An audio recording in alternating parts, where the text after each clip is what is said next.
Hello everyone, आप सभी लोगों का स्वागत है दोन इंडियन डिफेंस एकेडमी देहरादून के इस यूट्यूब चैनल पर।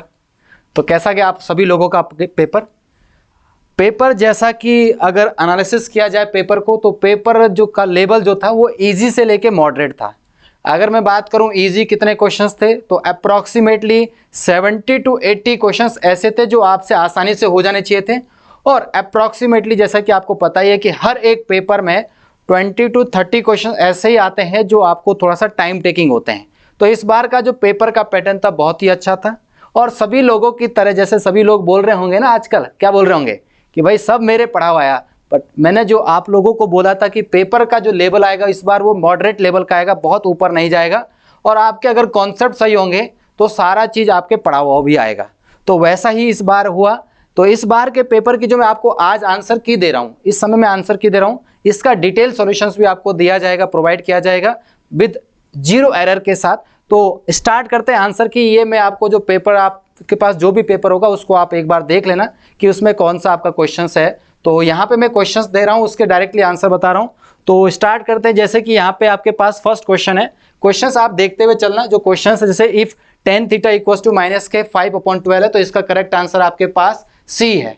और जो नेक्स्ट क्वेश्चन है आपके पास, उसका जो आपके पास what is the value of cos की पावर 4 7π/8 और cos की पावर 5π/8, इसका आंसर बी है।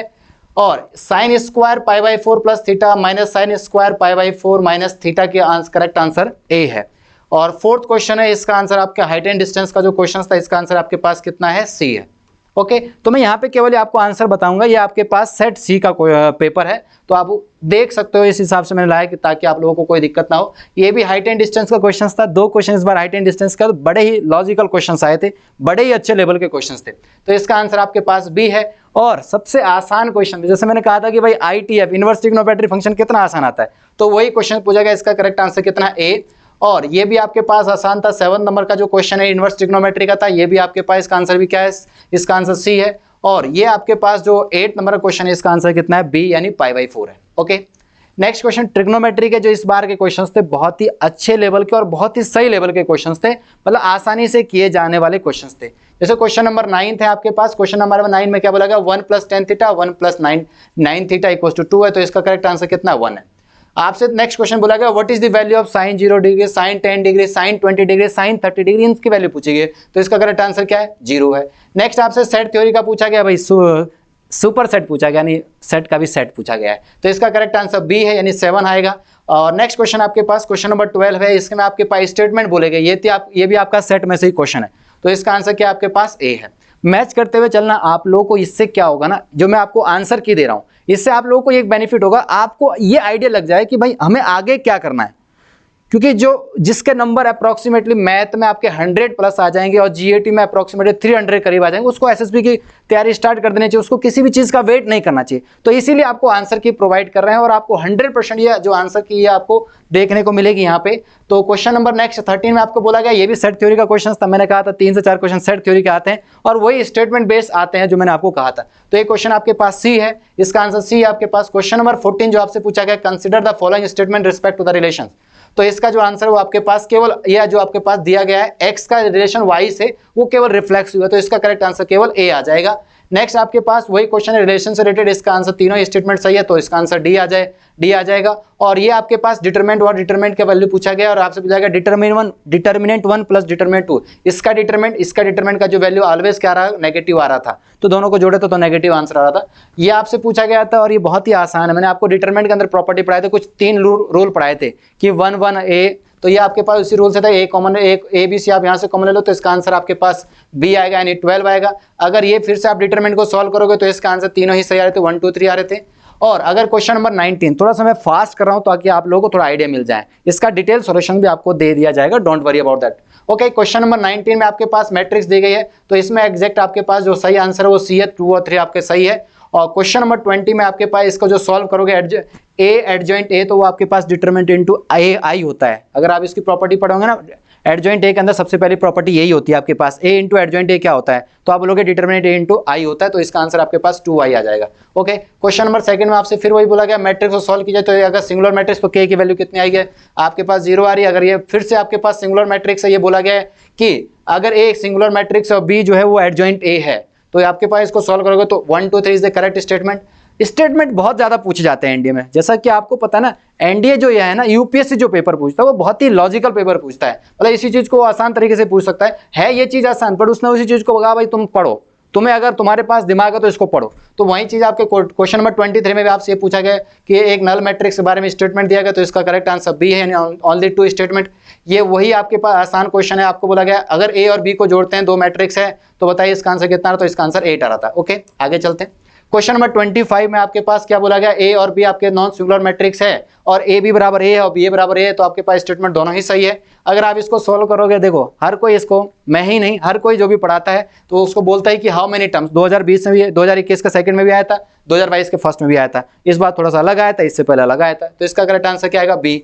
और 27 में आपसे क्या पूछा गया, वही कोफिशिएंट से रिलेटेड बात पूछी गई, दोनों स्टेटमेंट सही है। क्वेश्चन नंबर 28 में बहुत इजी लेवल का क्वेश्चन है, तो आपने हजारों बार क्लास में कराया, हजारों बार आपने खुद से भी करा, हजारों बार आपको मतलब मॉक में भी आपने करा इसको, ठीक है ना, नंबर ऑफ टाइम्स करा आपने। क्वेश्चन नंबर 29 में आपका करेक्ट आंसर सी है। क्वेश्चन नंबर 30 में जो आपसे बोला गया नंबर बिटवीन 300 to 400 आपको बनाना है, डिजिट आपके रिपीट नहीं, तो इसका आंसर 32 आएगा। और ये आपसे प्रिंसिपल आर्गुमेंट पूछा गया, तो इसका आंसर -π/4 आएगा। ये मॉडुलस पूछा गया आपसे क्वेश्चन नंबर 32 में, तो इसका आंसर सी आ जाएगा, 1 आ जाएगा। ओके आगे चलें। क्वेश्चन नंबर 33 में आपसे पूछा गया विच स्टेटमेंट इज करेक्ट, तो ये आपके पास नाइदर 1 नाइदर 2 दोनों ही स्टेटमेंट सही नहीं है। ओके नेक्स्ट आपसे बोला गया हाउ मेनी वेज, बहुत आसान क्वेश्चन, 34 में आपकी टीम बनानी है, तो इसका करेक्ट आंसर आपके पास 21 है। ये भी परम्यूटेशन का क्वेश्चन, आसान क्वेश्चन है। क्वेश्चन नंबर 35 में आपसे बोला गया है कि ये है, तो आपके पास बताना है कि असेंडिंग ऑर्डर में आपको बताना है expression what is the n+1 term बताना है, तो आपके पास 2n, n आ जाएगा। और क्वेश्चन नंबर 36 में आपके पास आंसर कितना आ जाएगा, इसका डी आ जाएगा।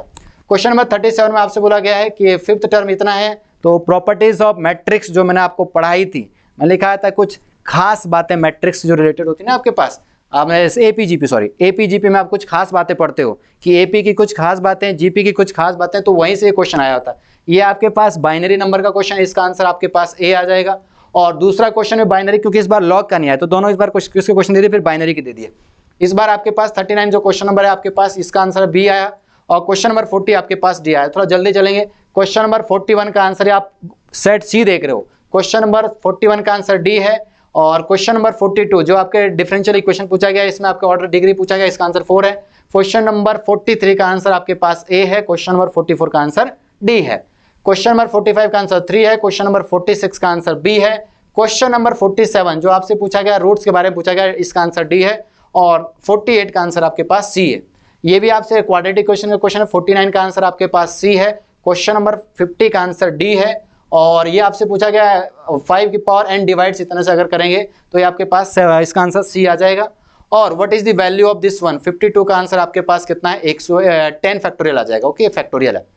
और आगे पूछा गया है इसमें आपके पास अगर ये है तो इसके पावर सेट बताए, तो इसका आंसर 2 आएगा, 2 की पावर 1 आ जाएगा। अगर आप इसको सॉल्व करोगे, कुछ भी आप मान लो भाई, ए बी सी में आप कुछ ही मान लो, 2 4 8 मान लो, तो आप देखोगे तीनों प्रॉपर्टी को सेटिस्फाई करें, इसका आंसर डी है। अगर आप यहाँ पे इसको सॉल्व करोगे तो इसका आंसर बी आ जाएगा, एबीसी आपका जीपी में आ जाएगा। बहुत आसान क्वेश्चन था ये, तो आपने हजारों बार क्वेश्चन करा, इसकी वैल्यू तो आपको याद होनी ही चाहिए, तो इसका आंसर 14 आ जाएगा। ओके आगे चलते हैं। ये आपके पास प्रॉपर्टीज ऑफ ट्रायंगुलर क्वेश्चन, इसका आंसर π/2 है। ये आपके पास alpha plus beta equals to π/4, इसका आंसर 3/4 है। ये आपके पास 59 क्वेश्चन आपसे बोला गया थीटा अगर -π/4 से π/4 के बीच में रहेगा, तो बताइए यहाँ पे cos 2 थीटा कितना रहेगा। cos 2 थीटा की वैल्यू 1 आ जाएगी, यहाँ सॉल्व करोगे तो √5 आ जाएगा। ओके आगे चलते हैं। क्वेश्चन नंबर नेक्स्ट आपसे बोला गया है 61 62 और 63 है। इसका 61 का आपके पास 4 आ रहा है, इसका डी आ रहा है, और इसका आपके पास डी आ रहा है। ओके आगे चलते हैं। क्वेश्चन नंबर 64 65 और 66 का, इसका ए आ रहा है, इसका बी आ रहा है आपके पास, और देखते हो चलना जल्दी जल्दी, ठीक है ना। और 66 का आपके पास सी आ रहा है, इसका आपके पास सी आ रहा है। ओके और नेक्स्ट क्वेश्चन है आपके पास 68 का सी है, 69 का आपके पास बी है, 70 का डी है, और 71 का आपके पास क्या है, ए है। आगे चलते हैं। क्वेश्चन नंबर 72 में आपके पास डी है, इसक्यू कर्व पड़ा होगा ना, फ्रीक्वेंसी डिस्ट्रीब्यूशन कर्व आपको पढ़ाए जाते हैं कि भाई फ्रीक्वेंसी 2 तरह के कर्व होते हैं, 3 तरह के कर्व होते हैं आपके पास, तो आपको तो क्वेश्चन नंबर 73 में आपके पास 7 आ रहा है। क्वेश्चन नंबर एपीजीपी का रिलेटेड क्वेश्चन 102 आ रहा है। इसका आंसर आपके पास coefficient of mean deviation, coefficient of mean deviation क्या होता है, मीन डेविएशन बटे मीन आता है, तो इसका आंसर 0.22 आ रहा था आपके पास। इंटीग्रेशन इसका आंसर 1/2 था, इंटीग्रेशन में इसका आंसर बी था, इसका आंसर भी बी था, इसका आंसर भी बी था। Okay next question extreme value में इसका बी था, इसका भी आपके पास बी था, इसका डी है, इसका ए है, फंक्शन से रिलेटेड क्वेश्चन है। ओके और नेक्स्ट आपके पास 84 डिफरेंशिएशन का क्वेश्चन पूछा गया, इसका आंसर ए है और 85 का आंसर बी है। ओके, नेक्स्ट क्वेश्चन 86 का आंसर डी है, 87 का आंसर सी है।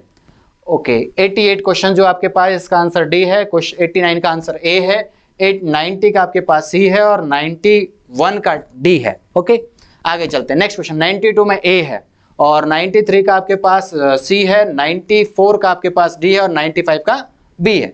ओके, आगे चलते हैं। इस बार स्टैटिक्स का थोड़ा पार्ट अच्छा लेवल का आया था, अच्छा का मतलब कैलकुलेटिव पार्ट आया था स्टैटिक्स में, जो पिछले कंपैरिजन में नहीं आता। इस बार थोड़ा अच्छा लेवल का क्वेश्चंस आए थे। तो इसमें आपके पास 96 का बी है और अगर हम बात करें 97, 98 का, तो इसका ए आ रहा है और 98 का आपके पास सी आ रहा है। ओके, 99 का डी आ रहा है, 100 का आपके पास डी आ रहा है और 101 का आपके पास बी आ रहा है, 102 यानी 102 का कितना आ रहा है आपके पास, बी आ रहा है। ओके, आगे चले। क्वेश्चन नंबर आपके पास 104, 104 का, 103 का आपके पास डी है, 104 का बी है, 105 का बी है।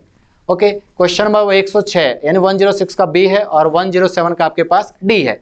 और क्वेश्चन नंबर 108 का बी है, क्वेश्चन नंबर 109 का ए है, क्वेश्चन नंबर 110 यानी 110 का आपके पास सी है और क्वेश्चन नंबर 111 का सी है। कौन सा सेट पढ़ा रहा हूं मैं? सेट सी का ही काम कर रहा हूं अभी।